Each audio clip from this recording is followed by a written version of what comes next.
नमस्कार दोस्तों, स्वागत है आपका आपके अपने YouTube चैनल जीएस जीनियस में। जैसा कि आप स्क्रीन पर देख रहे हैं, chief justice of Delhi high court submit his report to CJI. जो दिल्ली हाई कोर्ट है उसकी जो चीफ जस्टिस हैं जस्टिस उपाध्याय, उन्होंने हाल ही में जो जस्टिस यशवंत वर्मा जो कि दिल्ली हाई कोर्ट में एक दूसरे जज थे, उनके घर से जो अग्निशमन जो कर्मी थे उनको जो नगद रुपया मिला था उसके जो जांच चल रही थी, तो जस्टिस उपाध्याय ने अपनी रिपोर्ट जो है भारत के चीफ जस्टिस ऑफ इंडिया अर्थात भारत के जो सर्वोच्च न्यायालय के मुख्य न्यायाधीश हैं उनको अपनी जांच रिपोर्ट सौंप दी है। क्या है पूरा मामला, कैसे कैसे डेवलपमेंट हुआ इस केस में, इन सब चीजों को इस वीडियो में हम ध्यान से समझने का प्रयास करेंगे। लेकिन इससे पहले कि मैं अपने वीडियो को शुरू करूं, आपसे हमारी रिक्वेस्ट है कि अगर आप हमारे चैनल पर नए हैं और आपने अभी तक हमारे चैनल को सब्सक्राइब नहीं किया है तो हमारे चैनल को सब्सक्राइब कर लीजिए, क्योंकि हमारे चैनल पर इसी प्रकार की आपके आसपास की, आपके देश दुनिया की जो अलग अलग मुद्दे हैं, समसामयिक मुद्दे हैं, उनको छोटे छोटे वीडियो के माध्यम से प्रस्तुत किया जाता है।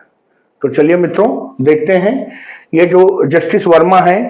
यही है जस्टिस यशवंत वर्मा, जिनके घर से होली के दिन जब इनके घर में आग लगी तो जो अग्निशमन कर्मी थे, जो फायर फाइटर्स थे, उनको इनके घर में स्टोर रूम में 15 करोड़ रुपए का ढेर दिखाई दिया।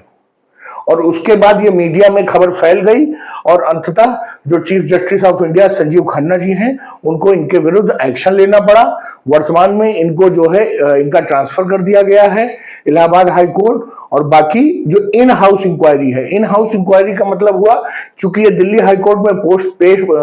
नियुक्त थे तो दिल्ली हाई कोर्ट ही इनकी इंक्वायरी करेगा। तो इन हाउस इंक्वायरी पूरी हो गई है और इन हाउस इंक्वायरी के जो जांचकर्ता थे, वहां के जो चीफ जस्टिस थे दिल्ली हाई कोर्ट के जस्टिस उपाध्याय, उन्होंने अपनी रिपोर्ट जांच करके जो है सीजेआई को सौंप दी है। हाल ही में जो दिल्ली हाई कोर्ट के जज हैं, जज यशवंत वर्मा, उनके घर से फायर फाइटर्स को होली वाले दिन उनके घर में एक बहुत बड़ा कैश का ढेर दिखाई दिया था। बाद में रिपोर्ट आई थी कि लगभग 15 करोड़ रुपए उनके घर में मिले थे। तो जब ये खबर बहुत ही जल्दी धीरे धीरे पूरे जो है न्यूज़पेपर्स में और जो न्यूज चैनल्स थे उनकी ब्रेकिंग न्यूज और हेडलाइंस बन गई। जैसे ये खबर जो है मीडिया में फैली तो भले ही वो जो फायर फाइटर्स हैं उन्होंने जस्टिस वर्मा के घर की आग तो बुझा दी, लेकिन देश में जो न्यायपालिका में भ्रष्टाचार फैला हुआ है उसके लिए एक नई आग जला दी। उन्होंने बता दिया कि ऊपर बैठे हुए लोग, न्यायपालिका के लोग, जिनसे पूरी समाज को, पूरे भारत की आम जनता को जो है एक उम्मीद होती है, जब कहीं कोई विवाद होता है तो हर आदमी एक भरोसे के साथ कहता है कि मैं तुमको कोर्ट में देख लूंगा। उस भरोसे को आग लगा दी। अब जब इतना बड़ा मामला था तो एक्शन तो होना ही था। जो सीजीआई संजीव खन्ना है, उन्होंने तुरंत एक कोलिजियम की बैठक बुलाई और कोलिजियम की बैठक ने तत्काल प्रभाव से जो जस्टिस वर्मा हैं उनको इनके मूल कोर्ट इलाहाबाद हाई कोर्ट जो है स्थानांतरित कर दिया, वापस भेज दिया और इनको एक प्रतिकूल प्रविष्टि दे दी। प्रतिकूल प्रविष्टि इसलिए दे दी कि प्रथम दृष्टया अगर इनके घर में 15 करोड़ रुपया रखा था तो अगर इनका था तब तो भ्रष्टाचार के दोषी है ही, क्योंकि इन्होंने इतनी बड़ी नगद जो है छुपाया हुआ था, और अगर किसी और का भी था तो भी ये दोषी हैं।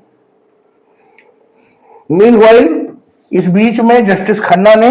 जो है जस्टिस वर्मा के खिलाफ जो है एक इन हाउस इंक्वायरी का आदेश दे दिया और जो दिल्ली हाई कोर्ट के जो चीफ जस्टिस है जस्टिस उपाध्याय, वो इस जो है जांच को आगे बढ़ाएंगे, इन हाउस इंक्वायरी को। और दिल्ली हाई कोर्ट के जो चीफ जस्टिस हैं उन्होंने तुरंत एक्शन लिया और तुरंत पूरी जांच करके जितने भी साक्ष्य थे और जितने भी डॉक्यूमेंट्स थे इनकी जांच को लेकर के, जो भी इंफॉर्मेशन इन्होंने कलेक्ट किया था, वो सब मार्च 21 शुक्रवार के दिन chief justice of India Sanjiv Khanna को सौंप दिया। अब जो ये डॉक्यूमेंट्स और साक्ष्य और जो जितने भी इंफॉर्मेशन इन्होंने जस्टिस उपाध्याय ने जस्टिस संजीव खन्ना को सौंपा है, तो जो कोलिजियम है, कोलिजियम का मतलब होता है कि जो सबसे सीनियर 4 जज सुप्रीम कोर्ट के और एक सीजेआई अर्थात चीफ जस्टिस ऑफ इंडिया, तो ये जो लोग हैं ये सभी लोग एक मीटिंग करेंगे, इन सभी डॉक्यूमेंट्स को और जितने भी इंफॉर्मेशन है इन सब का गहन अध्ययन करेंगे और देखेंगे क्या वास्तव में ये जो जस्टिस वर्मा है ये दोषी हैं, और अगर वो इनको दोषी पाते हैं तो वो इनके खिलाफ जो है सख्त कार्रवाई करेंगे।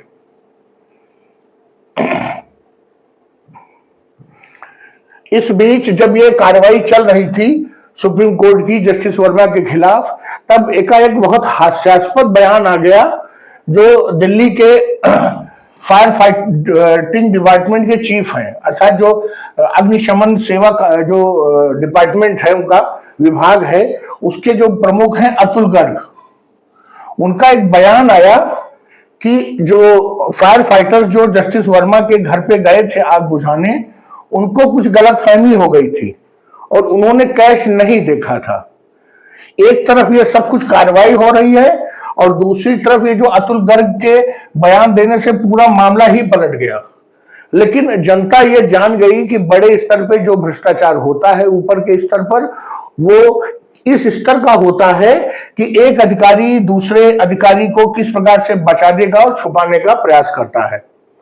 ये जो बड़ा ही हास्यास्पद है और ये बताता है कि जो भ्रष्टाचार की जड़ें हैं वो हमारे देश का जो सिस्टम है उसमें कितनी गहरे तक बैठी हुई हैं कि एक जुडिशरी में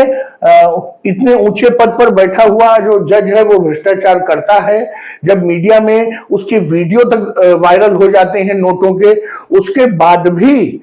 जो ये एक अधिकारी है दिल्ली जो फायर फाइटिंग डिपार्टमेंट का, वो कहता है कि नहीं कोई भी नोट नहीं देखे थे, कोई भी कैश नहीं देखा था। इसका यह मतलब है कि समाज में सभी जगह पर भ्रष्टाचार इतने गहरी तरीके से व्याप्त है कि ना तो पुलिस उससे छूती है और न जुडिशरी। मैं इन दो लोगों का नाम इसलिए ले रहा हूं कि देश में कहीं भी अगर किसी प्रकार का भ्रष्टाचार हो रहा है, किसी भी प्रकार का अपराध हो रहा है, तो उसको रोकने की जिम्मेदारी पुलिस की है और जुडिशरी की है, और दोनों जो है भ्रष्टाचार में आकंठ डूबे हुए हैं। अब बताइए आम जनता किससे उम्मीद लगाए?